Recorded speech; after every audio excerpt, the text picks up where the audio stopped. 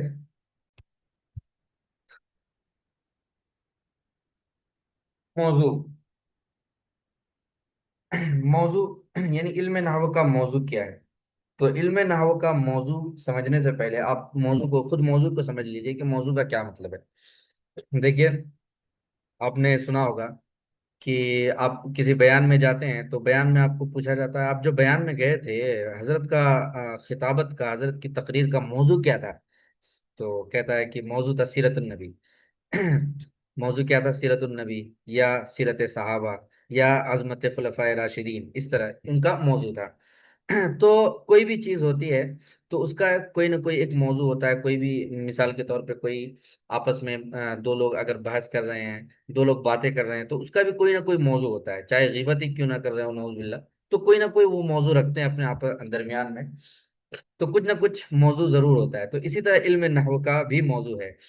خود موضوع کو سمجھ لیجئے کہ موضوع کا کیا مطلب ہے۔ موضوع کہتے ہیں ہر اس چیز کو جس سے بحث کی جائے، جس چیز کے بارے میں بحث کی جا رہی ہے، جس چیز سے بحث کی جا رہی ہے اس کو موضوع کہا جاتا ہے۔ تو کسی بھی علم کا موضوع جو ہے وہ چیز کہلاتی ہے جس چیز سے اس علم میں بحث ہوتی ہے۔ جیسے اس کو مثال سے سمجھیے کہ مثال کے طور پہ ایک انجینئر ہے، تو مثال کے طور پہ ایک جو ہے ایک بندہ بیچلر میں کیمسٹری لیتا ہے، تو کیمسٹری لیتا ہے تو اس کا فیلڈ کیا ہے؟ سائنس فیلڈ ہے، کیمسٹری۔ تو کیمسٹری میں اس کو کیا سکھلایا جائے گا؟ اس کو سکھلایا جائے گا کہ کیمیکل، کیمیکل کا کیا ریئیکشن ہوتا ہے، فلاں کیمیکل کا کیا نام ہے، کیا ریئیکشن ہے، کس طرح کریں گے تو کیا ریئیکشن دے گا، وغیرہ وغیرہ، یہ سکھلایا جاتا ہے۔ تو کیمسٹری کا موضوع کیا ہوا؟ کیمیکل۔ کیمسٹری کا کیا موضوع ہوا؟ کیمیکل۔ تو اسی طرح انجینئر ہے، تو انجینئرنگ جیسے مثال کے طور پہ کسی نے سول انجینئر کر رکھا ہے، یا مثال کے طور پہ کسی نے جو ہے بلڈنگ بنانے وغیرہ کی کے اس میں انجینئرنگ کر رکھا ہے، یا مثال کے طور پہ کسی نے جو ہے انجینئرنگ کر رکھا ہے کمپیوٹر میں، سافٹ ویئر انجینئر ہے۔ تو کوئی سافٹ ویئر اگر انجینئر ہے مثال کے طور پہ، تو اس کا موضوع کیا ہوگا؟ Soft where. وہ سافٹ ویئر سے اس کو جو سکھلایا جائے گا، یا وہ جس چیز کے بارے میں بتلائے گا، تو وہ کیا چیز کے بارے میں ہوگی؟ سافٹ ویئر کے بارے میں۔ تو موضوع اس چیز کو کہا جاتا ہے جس چیز سے بحث کی جائے۔ تو کسی بھی علم میں جس چیز سے بحث کی جاتی ہے وہ اس علم کا موضوع ہوتا ہے، وہ اس علم کا موضوع ہوتا ہے۔ جیسے میں نے آپ کو مثال دی کہ ایک بندہ کیمسٹری پڑھ رہا ہے، تو کیمسٹری میں جو ہے اس کو کیمیکل کے بارے میں سکھلایا جائے گا کہ فلاں کیمیکل کا کیا نام ہے، فلاں کیمیکل کا کیا نام ہے۔ اسی طرح اس کیمیکل کا کیا ریئیکشن ہوتا ہے، اگر اس کو دوسرے کے ساتھ ملا دے تو کیا ریئیکشن ہوتا ہے۔ تو اس کو جو ہے کیمسٹری کے بارے میں سکھلایا جائے، کیمیکل کے بارے میں سکھلایا جائے گا، تو اس کی فیلڈ کا موضوع کیا ہوا؟ کیمیکل۔ اسی طرح اگر مثال کے طور پہ کسی نے جو ہے ہوٹل کی لائن سے پڑھا ہے، کھانا بنانے کے لائن سے پڑھا ہے، تو اس کو جو ہے کیا سکھلایا جائے گا کہ کھانا کیسے بنایا جائے گا، کیا مسالہ ڈالیں گے تو کیا کیا بنے گا۔ تو اس کا موضوع کیا ہوا؟ اس کا موضوع ہوا کھانا بنانا، مسالہ وغیرہ، یہ سب اس کا موضوع ہوا۔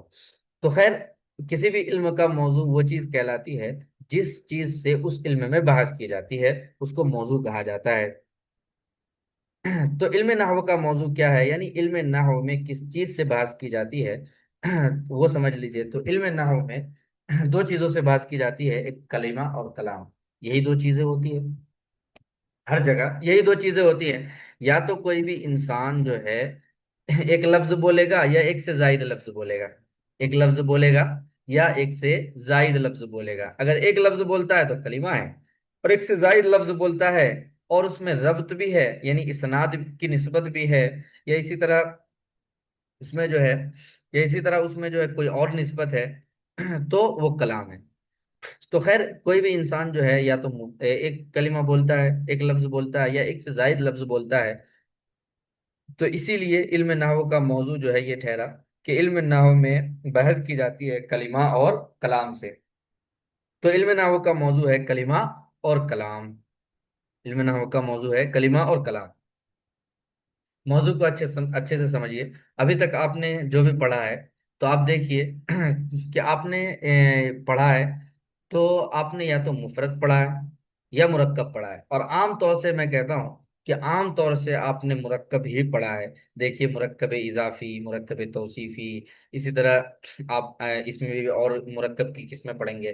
اسی طرح مرکب کی جو ہے ایک قسم ہے کلمہ اور کلام. مرکب کی ایک قسم ہے جملہ. تو جملہ بھی جو ہے، جملہ بھی مرکب ہی ہوتا ہے. جملہ کی دو قسمیں، جملہ خبریہ، جملہ انشائیہ. پھر خبریہ کی بھی دو قسمیں ہیں، اسمیہ، فعلیہ. تو یہ سب جو ہے عام طور سے جو بحث کی جاتی ہے، آپ ابھی تک آپ نے جو پڑھا ہے تو وہ کس کیا پڑھا ہے؟ مرکب پڑھا ہے، بلکہ کلام پڑھا ہے آپ نے. ابھی تک آپ نے کیا پڑھا ہے؟ کلام کے بارے میں پڑھا ہے. تو علم نحو میں خیر دو چیزوں سے بحث کی جاتی ہے، ایک کلمہ اور دوسرا کلام. علم نحو میں دو چیزوں سے بحث کی جاتی ہے، کلمہ اور کلام. تو کہیں گے علم نحو کا موضوع ہے کلمہ اور کلام. اس علم کو جب آپ پڑھ لیں گے تو اس کا کیا فائدہ ہے، یہ یہاں پہ فائدہ لکھا ہے. اور دوسری کتابوں میں جو ہے، دوسری کتابوں میں کہتے ہیں علم نحو کی غرض کیا ہے، علم نحو سیکھنے کا مقصد کیا ہے. تو اس کی غرض و غایت کہہ لیجئے کہ علم نحو سیکھ لیں گے تو اس سے علم نحو سیکھنے سے غرض کیا ہے، یا اس آپ سیکھ لیں گے اس کو تو اس کا کیا فائدہ حاصل ہے. تو کہیں پر فائدہ کہا جاتا ہے، کہیں غرض و غایت کہا جاتا ہے، یعنی مقصد کہا جاتا ہے. تو علم نحو سیکھنے کا فائدہ یہ حاصل ہوتا ہے کہ انسان عربی زبان بولنے میں اور لکھنے میں غلطیوں سے محفوظ ہو جاتا ہے، غلطی کرنے سے محفوظ ہو جاتا ہے. یہ تو علم نحو کا فائدہ ہے. تو آپ جب علم نحو حاصل کر رہے ہیں اور کچھ جو ہے آپ حاصل کر چکے علم نحو، اب دیکھیے کہ علم نحو پڑھنے کے بعد آپ کے عربی زبان بولنے میں یا عربی زبان لکھنے میں، ابھی ابھی آپ نے جو ہے پرچہ لکھا ہے تو عربی زبان لکھنے میں آپ کی سدھار ہوئی یا نہیں ہوئی، غلطی سے آپ بچے یا نہیں بچے. آپ دیکھیے تو آپ کا جواب میرے خیال سے نفی میں ہوگا کہ حضرت میں تو نہیں بچ سکا، اس لیے کہ میں نے بہت ہم سے بہت غلطی ہوئی ہے پرچے میں، وہ تو آپ جانتے ہی ہیں. تو تو علم نحو پڑھنے کا مطلب یہ ہوا کہ آپ علم نحو سیکھ تو رہے ہیں، پڑھ تو رہے ہیں، لیکن اس کا صحیح صحیح فائدہ جو حاصل ہونا چاہیے وہ فائدہ حاصل نہیں ہو رہا ہے. بھائی علم نحو کا فائدہ کیا ہے؟ علم نحو کا فائدہ یہ ہے کہ انسان عربی زبان بولنے میں یا لکھنے میں غلطی کرنے سے محفوظ ہو جائے. عربی زبان کی جو چھوٹی چھوٹی غلطیاں ہوتی ہے، اعرابی غلطی ہے یا اسی طرح لفظی غلطی ہے، تو جو بھی غلطی ہے اعرابی، خاص طور پہ تو اعراب سے ہی بحث کیا جاتا ہے علم نحو میں، اعراب ہی بتلایا جاتا ہے علم نحو میں. تو اعرابی غلطی ہے یا اسی طرح لفظی غلطی ہے، مثال کے طور پہ مذکر لکھنا تھا مؤنث لکھ دیا، مؤنث لکھنا تھا مذکر لکھ دیا. تو یہ غلطیاں ہیں. اگر علم نہ ہو پڑھ لیا آپ نے کچھ حد تک، پھر بھی غلطی سے نہیں بچ رہے ہیں آپ، چاہے وہ چھوٹی غلطی ہو یا بڑی بڑی غلطی ہو، پھر بھی علم نہ غلطی سے نہیں بچ رہے ہیں، تو اس کا مطلب یہ ہے کہ علم نہ کا صحیح صحیح فائدہ حاصل نہیں ہوا. اور فائدہ حاصل نہیں ہوا تو اس میں کیا چیز کمی رہ گئی، تو آپ اس پر غور کیجئے. اور آپ جو ہے دھیان دیجئے کہ میں علم نہ پڑھ رہا ہوں، لیکن جو فائدہ حاصل ہونا چاہیے غلطی سے محفوظ رہنا، وہ کیوں نہیں ہو پا رہا ہے. ایک انسان گناہ سے بچنے کی کوشش کرتا ہے تو گناہ سے بچ جاتا ہے. تو ہم جو ہے عربی زبان بولنے میں غلطی کریں گے، یعنی غلطی کرنے سے بچنا ہے، تو اس کے لیے کیا کرنا پڑے گا؟ علم نحو بالکل صحیح سے حاصل کرنا، پھر اس کو پریکٹیکل لانا. جو بھی آپ نے پڑھا ہے اس کو صحیح صحیح جو ہے سمجھ کر اس کو صحیح صحیح اپلائی کرنا، اس کو صحیح صحیح لفظوں پہ اپلائی کرنا. تو خیر آج جو ہے تین چیزیں بتلائی گئی آپ کو. ایک علم نحو کی تعریف کہ علم نحو کس کو کہا جاتا ہے، دوسرا علم نحو کا موضوع، اور تیسرا علم نحو کی غرض و غایت یا کہہ لیجئے علم نحو کا فائدہ.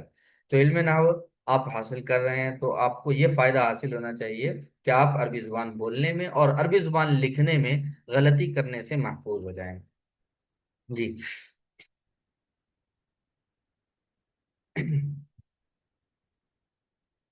انسان کوئی بھی لفظ بولتا ہے تو دو طرح کے الفاظ بولتا ہے. ایک تو ایسا لفظ بولتا ہے جو معنی دار ہوتا ہے، اور ایک ایسا لفظ بولتا ہے جو بے معنی لفظ ہوتا ہے. تو کبھی انسان معنی دار لفظ بولتا ہے، کبھی بے معنی لفظ بولتا ہے. اگر معنی دار لفظ بولتا ہے تو اس کو موضوع کہا جاتا ہے، بے معنی لفظ بولتا ہے اس کو مہمل کہا جاتا ہے. تو معنی دار لفظ کی معنی دار لفظ کی دو قسمیں ہیں، مفرد اور مرکب.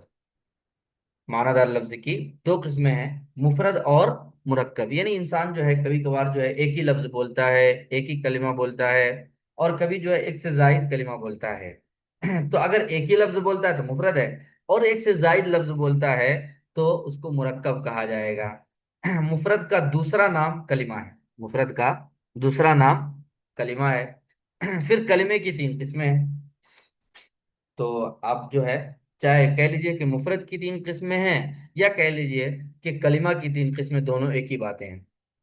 تو انسان اگر ایک ہی لفظ بولتا ہے تو اس کو مفرد کہا جاتا ہے مفرد یعنی اکیلا، اور مفرد کا دوسرا نام کلمہ ہے۔ کلمہ کس کو کہتے ہیں؟ تو کلمے کی بھی تعریف کر رہے ہیں، کلمہ وہ لفظ ہے جس کے ایک معنی ہو، یعنی اس کے ٹکڑے کرنے سے وہ معنی سمجھ میں نہ آئے جو پہلے سمجھ میں آتے تھے۔ یہ چیز آپ نے پہلے حصے میں نہیں پڑھی تھی، یہ ٹکڑے کرنے سے وہ معنی سمجھ میں نہ آئے جو پہلے سمجھ میں آتے تھے۔ یہ ایک تھوڑا منطقی بھاشا ہے، لیکن آسان ہے، بہت آسان ہے۔ جیسے اس کو آپ مثال سے سمجھیے، کہ جیسے مثال کے طور پہ قلم، قلم قلم کس کو کہتے ہیں؟ قلم کس کو کہتے ہیں؟ تو ہم جانتے ہیں کہ قلم جو ہے وہ قلم جس سے انسان لکھتا ہے اس چیز کو قلم کہتے ہیں۔ تو قلم جو ہے مفرد ہے، قلم کو کیا کہیں گے؟ مفرد اور کلمہ کہیں گے۔ کیوں؟ اس لیے کہ اس پورے لفظ کا پورے تین اس میں تین حروف ہیں، قاف لام میم، تین حروف ہیں، تو ان تینوں حروف یعنی قلم، قاف لام میم کے مجموعے کا ایک معنی ہے، ایک مطلب ہے، اور وہ مطلب کیا ہے کہ ایسی چیز جس سے انسان لکھ سکے۔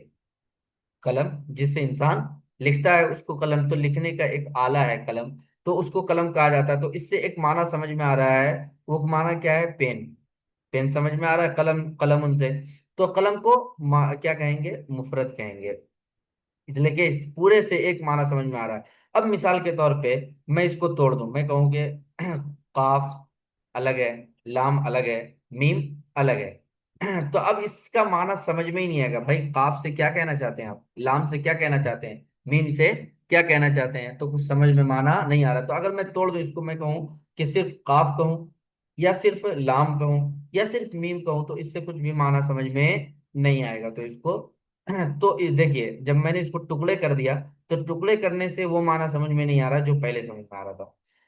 ایک بات، دوسری بات مثال کے طور پہ لفظ قلم ہے، تو قلم کا ایک ہی معنی ہے، قلم کا ایک ہی معنی ہے کہ قلم جس سے لکھا جاتا ہے۔ اب قلم میں دیکھیے ایک تو ڈھکن ہوتا ہے قلم کا، اسی طرح قلم میں ایک ریفل ہوتی ہے، اسی طرح قلم کا ایک کور بھی ہوتا ہے۔ تو ایسا نہیں ہے کہ لفظ قاف سے جو ہے، قاف جو حرف ہے اس سے قلم کا ڈھکن مراد ہے، اور لام جو ہے اس سے قلم کی سیاہی یعنی ریفل مراد ہے، اور میم سے جو ہے اس سے قلم کا کور مراد ہے، نہیں، ایسا نہیں ہے تو اس سے وہ مراد نہیں، بلکہ اس پورے لفظ تینوں حرف کے مجموعے کو قلم کہا جاتا ہے جس سے لکھا جاتا ہے اور یہ تینوں چیز کو شامل ہے، قلم کے ڈھکن کو بھی، قلم اس کے علاوہ جو بھی ہے، قلم کی جو بھی چیزیں ہیں، یعنی قلم کس کو کہا جاتا ہے؟ جس سے لکھا جاتا ہے اس کو قلم کہا جاتا ہے تو میں یہ کہہ رہا تھا کہ لفظ کو توڑ کر ٹکڑے کرنے کے بعد وہ معنی سمجھ میں نہ آئے جو پہلے سمجھ میں آتے تھے، اس کو مفرد کہا جاتا ہے۔ جیسے قلم، کہ قلم سے جو ہے کیا مراد ہے؟ تو قلم ایک لکھنے کے آلہ کو کہتے ہیں، ایک لکھنے کے آلہ کو کہتے ہیں، اس سے لکھا جاتا ہے، انسان اس سے لکھ سکتا ہے، اس کو قلم کہا جاتا ہے تو اب اگر میں اس کے ٹکڑے کر دوں، قاف الگ کر دوں، لام الگ کر دوں، میم الگ کر دوں تو اس سے کچھ بھی معنی سمجھ میں نہیں آئے گا، یعنی اس کا وہ معنی نہیں رہے گا جو پہلے اس کا معنی سمجھ میں آ رہا تھا، قلم سے ایک لکھنے کا آلہ، وہ معنی ٹکڑے کرنے سے سمجھ میں نہیں آئے گا۔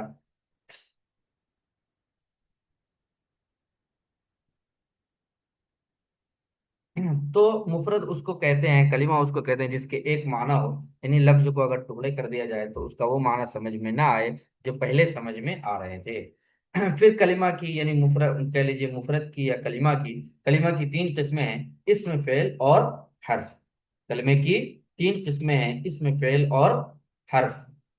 اسم کس کو کہتے ہیں؟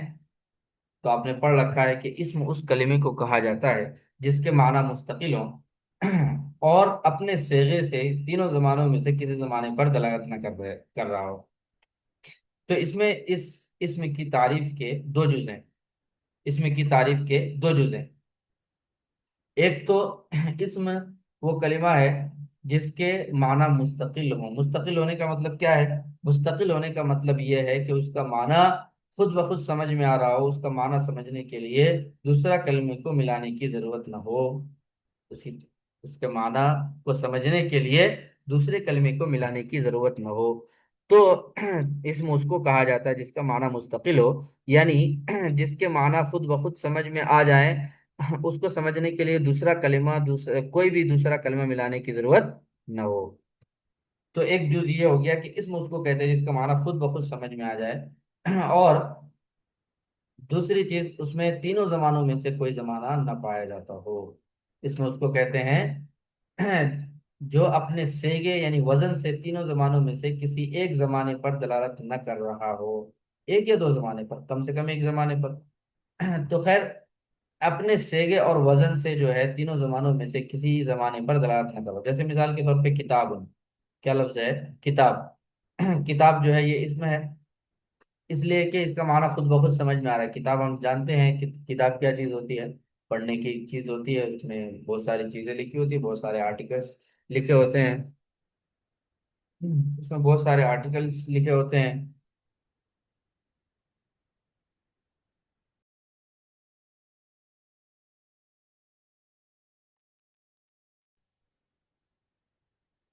جی، تو میں کہہ رہا تھا کہ کتاب، کتاب یہ اسم ہے، ہاں، اس کا معنی خود بخود سمجھ میں آ رہا ہے کہ کتاب جو ہے ایک پڑھنے کی چیز ہوتی ہے، اس میں بہت سارے مضمون ہوتے ہیں، بہت ساری چیزیں ہوتی ہیں، تو پڑھنے کی ایک چیز ہے۔ اسی طرح قراصتن، قراصتن کا معنی کاپی، قراصتن کا معنی کاپی، تو یہ بھی اسم ہے، اس لیے کہ اس کا معنی خود بخود سمجھ میں آ رہا ہے۔ تو ایک تو ان دونوں کا معنی خود بخود سمجھ میں آ رہا ہے، دوسری بات اس میں جو ہے کوئی بھی ایک زمانہ نہیں پایا جا رہا ہے، یہ کسی بھی زمانے پر دلالت نہیں کر رہا ہے، تو اس میں کوئی زمانہ نہیں پایا جا رہا ہے۔ اگر زمانہ پایا جائے تو اس کو فعل کہیں گے، تو اس میں کوئی بھی زمانہ نہیں پایا جا رہا ہے تو اس کو اسم کہا جائے گا۔ جی، آپ نے پیچھے جو ہے اسم کی چند علامتیں پڑھی تھی، پانچ یا چھ علامتیں پڑھی تھی، یہاں پر پانچ، یہاں پہ پوری کی پوری علامتیں بتلا رہے ہیں کہ اسم کی 12 علامتیں، اسم کی 12 علامتیں ہیں۔ ایک ہے معرف باللام ہونا، ایک ہے معرف باللام ہونا، دوسرا مضاف ہونا، تیسرا مسند الیہ ہونا، چوتھا تثنیہ اور جمع ہونا، پانچواں مصغر ہونا، چھٹا منصوب ہونا، ساتواں موصوف ہونا، اور اے مصغر ہونا، آٹھواں موصوف ہونا، اور نواں منادا ہونا، اور 10واں جو ہے اس کے اخیر میں جر کا آنا، اور سوری 10واں، 11واں جو ہے تنوین، اور 12واں بولتا کا آنا۔ یہ جو ہے اسم کی علامتیں ہیں، یہاں پر 12 علامتیں۔ معرف باللام ہونے کا کیا مطلب ہے؟ تو اسم کی کل 12 علامتیں ہیں، اس میں سے پہلی علامت ہے معرف باللام، یعنی اسم جو ہے معرف باللام ہوتا ہے کیا مطلب؟ مطلب یہ ہے کہ اسم پر جو ہے الف لام آتا ہے، سیدھا سادہ مطلب اس کا یہ ہے معرف باللام کا، کہ اسم پر الف لام آتا ہے۔ آپ نے پہلے بھی پڑھ رکھا ہے کہ اسم کی ایک علامت ہے اس پر الف لام کا آنا، یہاں پر کا معرف باللام ہونا، میں نے سیدھا سادہ مطلب بتلایا آپ کو کہ اسم اس کو کہتے ہیں جس پر الف لام آئے، تو اسم کی ایک علامت ہے اس الف لام کا آنا، ٹھیک ہے۔ فعل پر کبھی بھی الف لام نہیں آتا ہے، جیسے مثال کے طور پہ ضرب ہے تو الضرب کبھی بھی نہیں ہوگا، یضرب ہے تو الیضرب کبھی بھی نہیں ہوگا۔ تو اسم پر ہاں اسم ہے تو اس پر ہو سکتا ہے، جیسے مثال کے طور پہ کتاب اسم ہے تو اس پر الف لام آ سکتا ہے، الکتاب۔ معرف باللام ہونا، معرف باللام سمجھیے کہ معرف باللام کا مطلب ہے کہ الف لام داخل کر کے اس کو معرفہ بنایا گیا ہو، اس میں کی ایک علامت ہے کہ اس پر الف لام داخل کر کے اس کو معرفہ بنا لیا گیا ہو، یہ مطلب ہوتا ہے۔ لیکن آپ سیدھا سادہ یوں کہہ لیجئے کہ اسم کی ایک علامت ہے، اسم کی ایک علامت ہے کہ اس پر الف لام آئے، اسم کی ایک علامت ہے الف لام آئے، فعل پر کسی طرح کا بھی الف لام نہیں آتا ہے۔ اسی طرح اسم کی دوسری علامت ہے مضاف ہو، یعنی اسم مضاف ہوتا ہے، اسم مضاف ہوتا ہے۔ چلیے یہاں سے کل سمجھیں گے انشاءاللہ۔